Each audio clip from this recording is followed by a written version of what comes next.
Hi there, and welcome to the ATS podcast with me, Will Brown, and John Soulsby, where we break down chunks of health and fitness information into bite sized pieces, remove a bunch of the noise, and just leave what's relevant. Today we are on season 3, episode 12, which is the art and science of sports psychology. I think Yeah. the art and science pairing is one we've seen quite a few times. Big Greg Knuckles has the art and science of strength training. I think it's the art and science of strength training going on as his couple of his books that were originally published, which are very good. The art typically refers to the kind of hand wavy, nondescript kind of go by feel stuff, and the science hmm obviously refers to the science and the stuff. It's a very nice way of saying there's like the bro knowledge stuff that like the big dudes in the gym will tell you with absolutely no basis aside from anecdotal, and then what's been tested in peer Actually reviewed proved. RCOs. Yeah.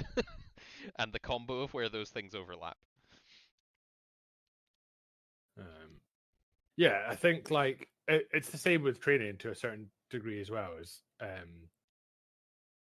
because people are so hyper variable. Hmm. There's like the general what science says is good, and then you have to kind of decipher that and fit it to each individual rather than just being like, well, this is what science says, so you're doing this. And they're like, well, I can't squat like that. And you're like, shut up. Yeah, This there's one study said this was biomechanically better. Just do it. You're like, okay. there's where optimal meets practical of like Yeah. you can have the optimal training routine, but if you're coaching someone who has kids and a full-time job, like that might not work. And you're gonna have to meet them where they can. Like you always want to take the least amount you need to succeed and then build on that.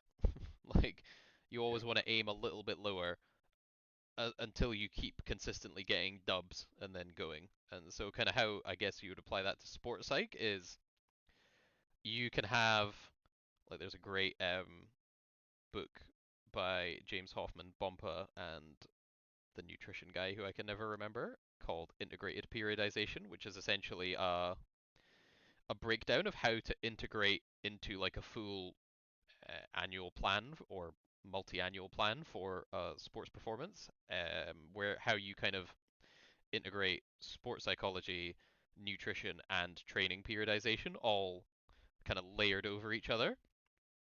Yeah. It's like why, like in the non-competitive phase, adjusting body composition, like using it to like build muscle or lose fat depending on the demands of the sport, alongside some more kind of generalized sports psych drills like mindfulness, like dedicated relaxation. Like part of like a very popular topic in sports psychology is that if you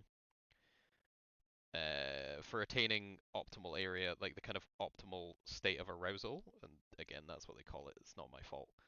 Yeah. Having the ability to relax really well is something a lot of elite athletes share in that they can not only heighten up their arousal to like very high levels of focus, intent, um, and attention, but they can also chill it like way down. Like they don't tend to be people who are extremely nervous outside of when they're kind of excited in sports. And similarly, like learning how to do that and going through drills of like guided relaxation, where you kind of sit in a quiet, kind of dark place and go through like muscle tensing from the feet up and stuff, and just tensing individual muscles and then relaxing them and like paying attention to the difference in tension and stuff and helping yourself relax is a very kind of general application of a sports psych drill versus a very specific one would be just picking random examples like what do people do quite commonly? Like guided, like mental walkthroughs, like mental reps, like paying extreme attention to your routine for set pieces, for example, like how you're going to approach a squat or how you're going to approach a, like a shot put, everything to like where you place your feet, like under the bar, where you place your hands, like do you do any little like kind of adjustments? How do those feel? Like what's it going to sound like? What's it going to smell like? What's it going to look like? You kind of like really try to vividly put yourself in the situation and just walk through succeeding in the activity or the exercise, like the activity that you're trying to achieve. And like that kind of really specific guided walkthrough is more pertinent towards the like business end of the program, like when you're in the competitive phase and you're probably going to be walking up to, like, you're actually going to be in your competitive environment in the near future versus like you help build, like you kind of technically it would kind of be like phase potentiation kind of stuff where you lay some very general foundational work in drills that come in useful much later. But that's all extremely specific sports psych stuff that maybe doesn't apply to just gen pop people. Yeah. But you might find that as much as you can't have a multi-phase periodized like psychology block kind of laid over all of your training and all of the nutrition, if your person that you're working with is just somebody who wants to do, like, get their 10k time better on like a recreational 10k or something, even like the relaxing drill would probably go quite a long way in helping them. They might be someone who experiences a lot of kind of nervousness or anxiety anyway, and even approaching that in a, like, using it inside of a sporting context, because obviously no one's a mental health professional, but like using guided relaxation in a sporting context is completely appropriate, and then that you might find that that helps them because it helps them relax. Yeah. Stuff like that. Yeah, it's one of those where the art and science is you can explore. You kind of have to like exploit the science when you're exploring the art. Like you have to, if you the more you know about the science, the more little kind of tweaks and shortcuts and stuff you can make or compromises you can make for people who may not have the capacity to train to the fullest optimal scientific literature. Yeah.